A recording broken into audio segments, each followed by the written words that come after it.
السلام علیکم دوستانو د انډیا هندوانو چې کوم د نبی اکرم صلی الله علیه وسلم په شان ګستاخی کړې ده په قطر کې په لکاو او په زرګونو خلک ایستل شروع شوي دي د کپتانانو دا ویډیو تاسو وګورئ वो भाई टिकट लेने के लिए जा रहा है बस में बैठ के बंदे लोग यही है पेटको इंटरनेशनल।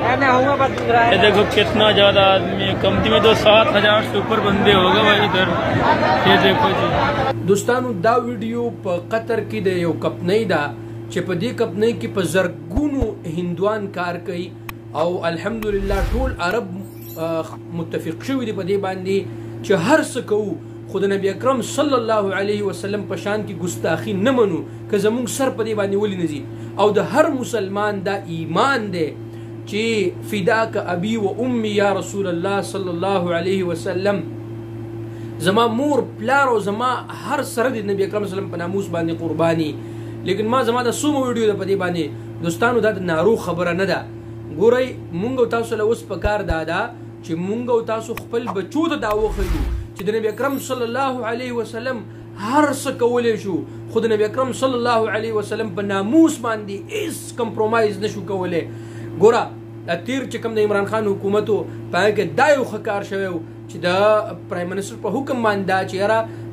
ماشومان ته د نبی اکرم صلی الله علیه وسلم سیرت وښودلی شي د نبی اکرم صلی الله علیه وسلم هسټري دې ورته وښودلی شي لیکن دا حکومت چې کله راغی داسې چلو کو چې د هغې په ځای ډمتوب رادنه کو سکولونو ته مونږ تاسو له پکار د دوستانو چې مونږ تاسو د خپل بچو ذهن د وس نه جوړ کو چې نبی اکرم صلی الله علیه وسلم سوکو د نبی اکرم صلی الله علیه وسلم زندگی سوا د نبی اکرم صلی الله علیه وسلم طریقې به مونږ تاسو په خپل ژوند کې څنګه راولو د نارو خبره نه ده کناري مونږ تاسو ډیری وو اس فیدای نشته ټیک شو کنه زنده‌باد د مرداباد خبره وسنه ده اوس مونږ تاسو له پکار دا دوستانو چې زمونږ استادو په فیملی کې زمونږ استادو په ژوند کې زمونږ استادو د بچو ته مونږ تاسو دا وخو چې د نبی اکرم صلی الله علیه وسلم سیرت سو د نبی اکرم صلی الله علیه وسلم ژوند څنګه ټیک شو کنه چې دا ییر نه زمونږ د بچونه باقي خبره پدې ځکه چې دا دوستانو هر یو سوشل اکټیویست لپاره چې باندې باندې आवाज اوچت کی ټوئیټر نن سبا یو د دنیا یو غټ دغه ده خلک ګوري درېمه خبره ده دوستانو چې په کم ملک تاسو اوسېږئ د انډیا د